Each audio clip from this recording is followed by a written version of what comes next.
Assalamualaikum warahmatullahi wabarakatuh. Perkenalkan, nama saya Winda dan kedua teman saya yang bernama Fredison dan Siti Halimatu Sadiqah. Hari ini kami akan mempresentasikan hasil kerja kelompok kami mengenai penulisan kata depan, kata ganti, partikel, pemenggalan kata, dan angka dalam bilangan yang sesuai dengan ejaan yang disempurnakan demi memenuhi tugas dari mata kuliah umum Bahasa Indonesia. Pendahuluan, latar belakang yang memacu kami untuk melakukan presentasi hari ini, bahasa merupakan sarana untuk menyampaikan informasi dari satu pihak ke pihak yang lain. Bahasa Indonesia adalah bahasa nasional negara Indonesia yang merupakan bahasa pemersatu. Alasan inilah yang membuat Dirjen Depdiknas Republik Indonesia memutuskan memasukkan bahasa Indonesia sebagai salah satu mata kuliah yang wajib diajarkan di seluruh perguruan tinggi dan seluruh jurusan. Dalam maraknya era globalisasi, masa kemajuan informatika dan komunikasi, setiap individu dituntut untuk menyumbangkan karya kreativitasnya dan menuangkannya dalam bentuk tulisan. Oleh karena itu, salah satu keterampilan yang harus dikuasai oleh mahasiswa adalah kemampuan menggunakan kata depan, kata ganti, partikel, pemenggalan kata, penulisan angka, dan lambang bilangan. Dengan demikian, sangat penting untuk mengetahui dalam menggunakan kata depan, kata ganti, partikel, pemenggalan kata, penulisan angka, dan lambang bilangan, karena untuk melatih kemampuan berbahasa yang baik dan benar. Rumusan masalah. Yang pertama, bagaimana penulisan kata depan sesuai dengan ejaan yang disempurnakan? Bagaimana penulisan kata ganti sesuai dengan ejaan yang disempurnakan? Bagaimana penulisan partikel sesuai dengan ejaan yang disempurnakan? Bagaimana penulisan pemenggalan kata sesuai dengan ejaan yang disempurnakan? Dan bagaimana penulisan angka dan lambang bilangan sesuai dengan ejaan yang disempurnakan? Tujuannya, untuk mengetahui penulisan kata depan sesuai dengan ejaan yang disempurnakan, untuk mengetahui penulisan kata ganti sesuai dengan ejaan yang disempurnakan, untuk mengetahui penulisan partikel sesuai dengan ejaan yang disempurnakan, untuk mengetahui penulisan pemenggalan kata sesuai dengan ejaan yang disempurnakan, dan untuk mengetahui penulisan angka dan lambang bilangan sesuai dengan ejaan yang disempurnakan. Manfaatnya sendiri bagi penulis dapat menambah wawasan dan pengalaman langsung tentang cara menggunakan kata depan, kata ganti, partikel, pemenggalan kata, penulisan angka, dan lambang bilangan. Serta manfaat yang dapat dirasakan bagi pembaca adalah sebagai pijakan dan referensi pada penelitian selanjutnya yang berhubungan dengan peningkatan kemampuan sains pada anak usia dini serta menjadi bahan kaji lebih lanjut. Kemudian kita masuk ke dalam inti pembahasan. Bagaimana penulisan kata depan, kata ganti, partikel, pemenggalan kata, dan penulisan angka serta lambang bilangan yang sesuai dengan Pedoman Umum Ejaan Bahasa Indonesia. Berdasarkan Pedoman Umum Ejaan Bahasa Indonesia tahun 2016, kata depan seperti di, ke, dan dari ditulis terpisah dari kata yang mengikutinya. Seperti di mana dia sekarang, kain itu disimpan di dalam lemari. Mari kita berangkat ke kantor. Saya pergi ke sana mencarinya. Ia berasal dari Pulau Penyengat. Cincin itu terbuat dari emas. Kemudian, bagaimana penulisan kata ganti sesuai ejaan Bahasa Indonesia? Kata gantiku, kau ditulis serangkai dengan kata yang mengikutinya, sedangkan ku, mu, dan nya ditulis serangkai dengan kata yang mendahuluinya. Contoh, rumah itu telah kujual. Majalah ini boleh kau baca. Bukuku, bukumu, dan bukunya tersimpan di perpustakaan. Baik, saya akan melanjutkan presentasi dari saudara. Selanjutnya yaitu partikel. Partikel pun dan per sering menimbulkan kesimpang-siuran dalam penulisannya. Sedangkan partikel lain, yaitu kah, lah, dan tah, tidak menimbulkan persoalan.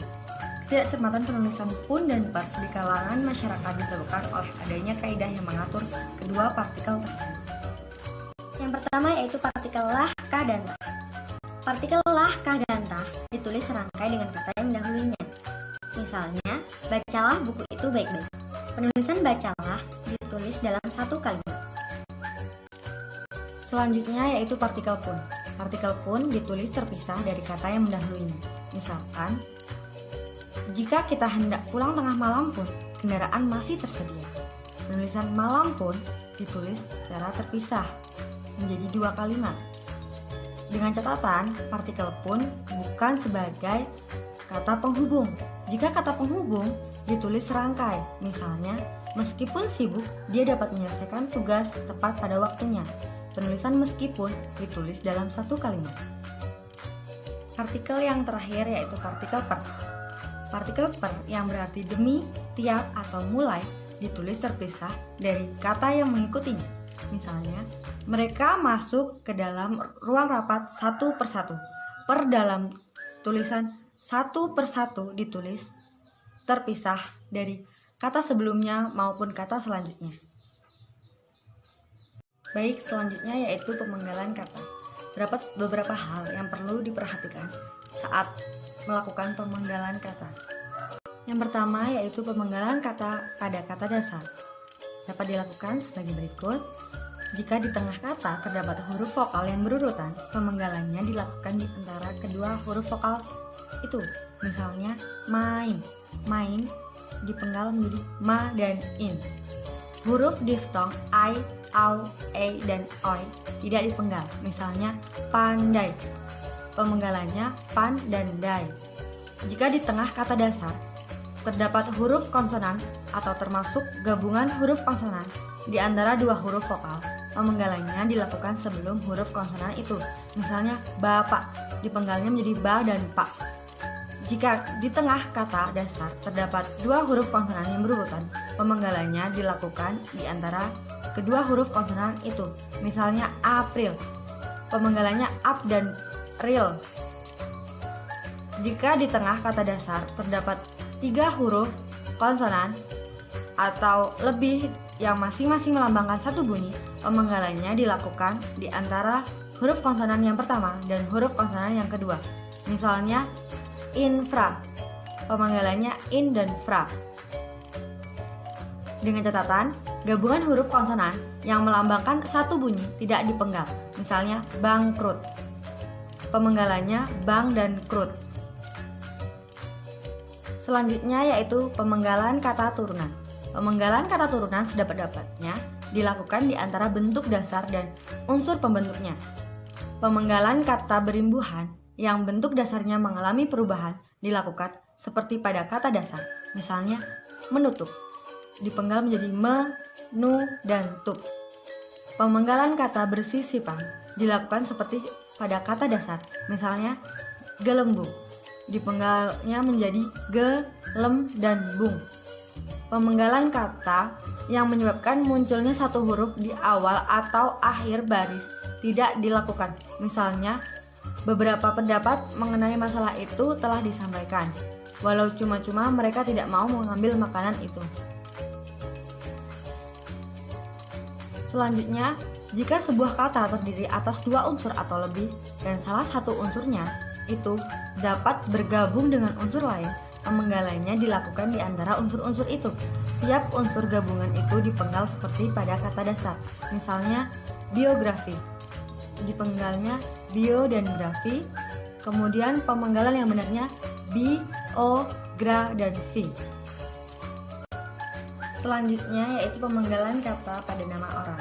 Pemenggalan kata pada nama orang yang terdiri atas dua unsur atau lebih pada akhir baris dipenggal di antara unsur-unsurnya. Misalnya, buku layar terkembang dikarang oleh Sultan Takdir Ali Syahbana. Pemenggalannya pada kata Sultan, Takdir, dan Ali Syahbana.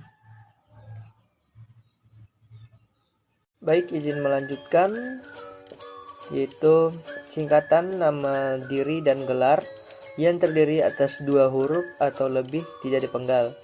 Contohnya, ia bekerja di DLLAJR. Yang benarnya seperti itu, digabung semua. Yang salahnya, ia bekerja di DLL strip AJR, itu dipisah jadi tidak boleh.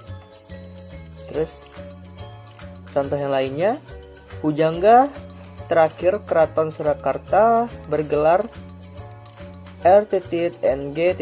Rangga Warsita. Itu yang benarnya. Sedangkan yang salahnya, pujangga terakhir Keraton Surakarta bergelar R.Ng. Rangga Warsita. Itu salah, karena R.NG-nya dipisah, harusnya tidak dipenggal. Baik, selanjutnya yaitu angka dan lambang bilangan. Angka Arab atau angka Romawi lazim dipakai sebagai lambang bilangan atau nomor. Angka Arab yaitu contohnya 1, 2, 3, 4, 5, 6, 7, 8, 9. Dan angka Romawi itu 1, 1, 1, 1, 1, 1, 1 V, V1 dan seterusnya, yaitu ibaratnya 1, 2, 3. Baik, selanjutnya ada aturan 1. Bilangan pada awal kalimat ditulis dengan huruf. Misalnya 50 siswa teladan mendapat beasiswa dari pemerintah daerah. Jadi angka yang di awal kalimat harus dituliskan dengan huruf. Aturan kedua yaitu apabila bilangan pada awal kalimat tidak dapat dinyatakan dengan satu atau dua kata, susunan kalimatnya diubah. Misalnya panitia mengundang 250 orang peserta. Kan tidak bisa untuk menuliskan 250 orang peserta yang diundang panitia. Jadi susunan yang benar yaitu panitia mengundang 250 orang peserta. Aturan ketiga yaitu bilangan dalam teks yang dapat dinyatakan dengan satu atau dua kata ditulis dengan huruf, kecuali jika dipakai secara berurutan seperti dalam perincian. Contohnya, mereka menonton drama itu sampai 3 kali. Di situ 3-nya yaitu menggunakan huruf. Dan contoh lainnya, kendaraan yang dipesan untuk angkutan umum terdiri dari 50 bus, 100 minibus, dan 250 sedan. Di situ karena perincian jadi ditulis dengan angka bukan huruf. Untuk aturan keempat yaitu angka yang menunjukkan bilangan besar dapat ditulis dengan bagian dengan huruf supaya lebih mudah dibaca. Misalnya, dia mendapatkan bantuan 250 juta rupiah untuk mengembangkan usahanya. Karena kan 00 itu banyak untuk juta, jadi di situ dituliskan dengan huruf. Aturan nomor 4. Sedangkan aturan nomor 5 yaitu angka dipakai untuk menyatakan yang A, ukuran panjang, berat, luas, isi, dan waktu. Serta yang B-nya yaitu nilai uang. Misalnya 0,5 cm, 5 kg, 4 hektar, 10 liter, 20 unit, dan 5.000 rupiah. Di situ dituliskan dengan angka. Dan aturan 6-nya yaitu angka dipakai untuk menomori alamat seperti jalan, rumah, apartemen, atau kamar. Misalnya, Jalan Tanah Abang nomor 1, Tanah Abang 1 nomor 15. Kamar 169, Gedung Samudra lantai 2, ruang 201. Aturan ke-7 yaitu angka dipakai untuk menomori bagian karangan atau ayat suci atau kitab suci.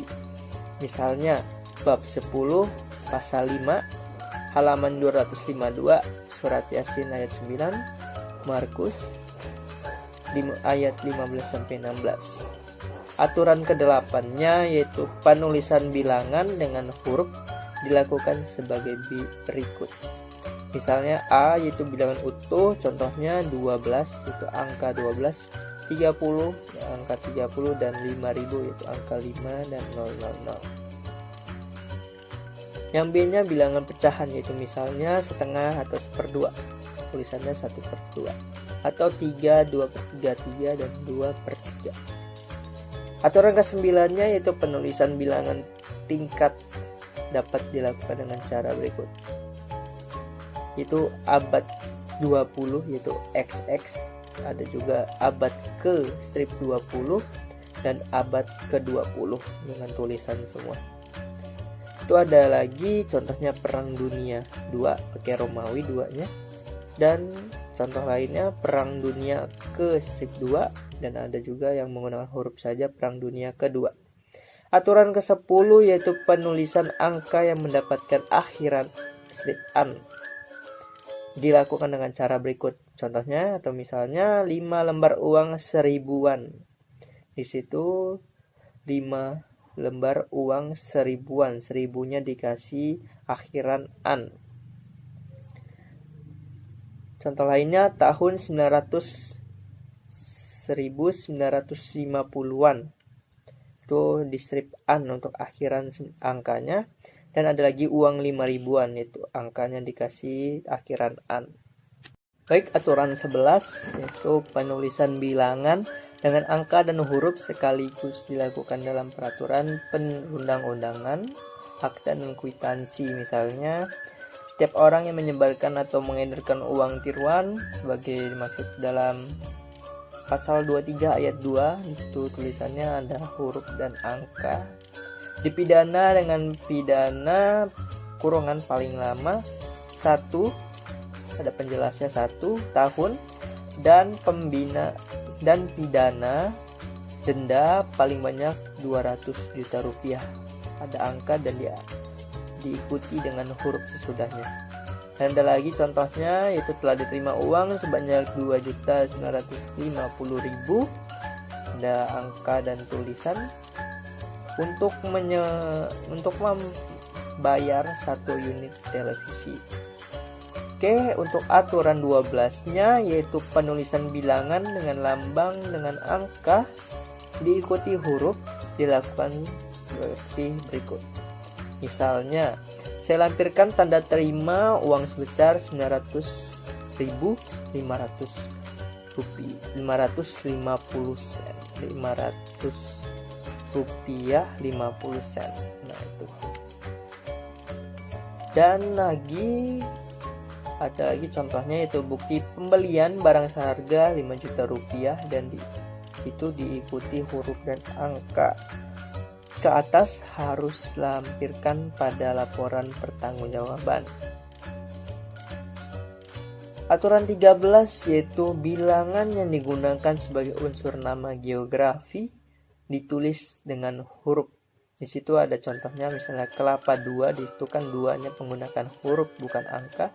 Ada lagi kotonan ampe, di situ kan ampe itu kan 4, jadi ditulis dengan huruf bukan angka. Dan ada Raja Ampat, nah di situ ampatnya juga 4, jadi menggunakan huruf. Ulannya, yang pertama itu kata depan seperti di, ke, dan dari ditulis terpisah dari kata yang mengikutinya. Yang kedua, kata ganti ku dan kau ditulis serangkai dengan kata yang mengikutinya, sedangkan ku, mu, dan nya dituliskan serangkai dengan kata yang mendahulinya. Yang ketiga itu partikel lah, kah, dan tah dituliskan sebagai dengan kata yang mendahuluinya. Dituliskan serangkai dengan kata yang mendahuluinya. Partikel pun dituliskan terpisah dari kata yang mendahuluinya, kecuali partikel pun yang merupakan unsur kata penghubung, maka ditulis serangkai. Dan partikel per yang berarti demi, tiap, atau mulai ditulis terpisah dari kata yang diikutinya. Yang keempat yaitu penulisan pemenggalan kata. Yang pertama ada pemenggalan kata pada kata dasar dilakukan sebagai berikut. Yang pertama, jika di tengah kata terdapat huruf vokal yang berurutan, pemenggalan dilakukan dengan huruf vokal itu. Huruf diftong ae, au, dan oe, ae, au, e, dan oe tidak dipenggal. Yang ketiga, jika di tengah kata dasar terdapat huruf konsonan, yaitu terbentuk gabungan huruf konsonan di antara dua vokal, pemenggalannya dilakukan sebelum huruf konsonan itu. Jika di tengah kata dasar terdapat dua huruf komponen yang berurutan, pemenggalan dilakukan di antara kedua huruf konsonan itu. Dan yang selanjutnya yaitu jika di tengah kata dasar terdapat 3 huruf konsonan atau lebih yang masing-masing melambangkan satu bunyi, pemenggalan dilakukan di antara huruf konsonan yang pertama dan huruf konsonan yang kedua, kecuali gabungan huruf konsonan dan lambang satu bunyi maka tidak dipenggal. Oke, Oke, selanjutnya itu pemenggalan kata turunan sedapat-dapatnya dilakukan di antara bentuk dasar dan unsur pembentukannya dengan catatan pemenggalan kata berimbuhan yang bentuk dasarnya mengalami perubahan dilakukan. Seperti pada kata dasar, pemenggalan kata bersisipan dilakukan seperti kata dasar. Jika sebuah kata terdiri dari dua unsur atau lebih, pada akhir baris dipenggal di antara unsur-unsurnya. Yang D yaitu singkatan nama, diri, dan gelar yang dilakukan atas dua huruf atau tidak lebih.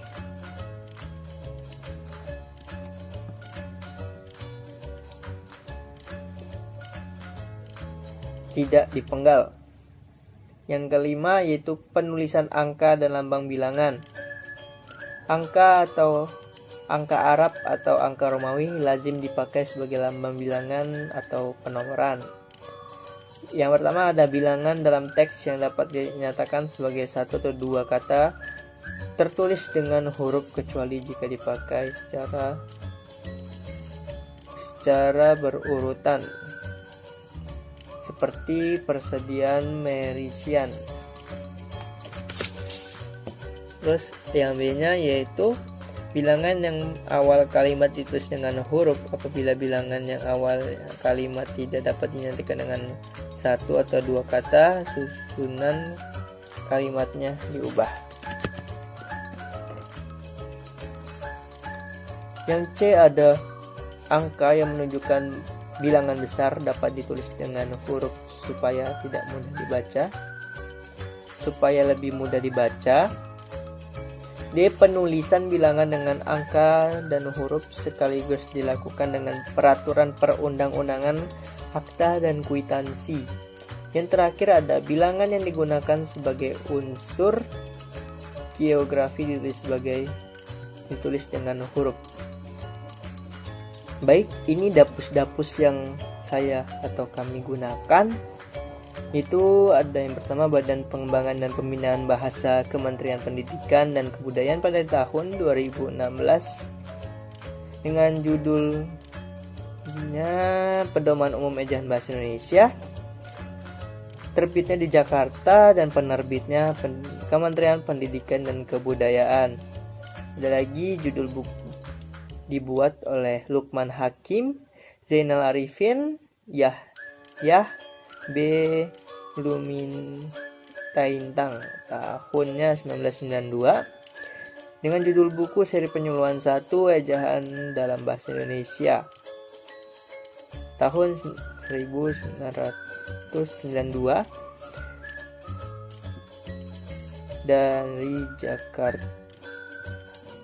Dengan judul buku Seri Penyuluhan 1 Ejaan dalam Bahasa Indonesia, diterbitkan di Kota Jakarta dan penerbitnya Pusat dan Pembinaan dan Pelatih dan Pengembangan Bahasa Departemen Pendidikan dan Kebudayaan.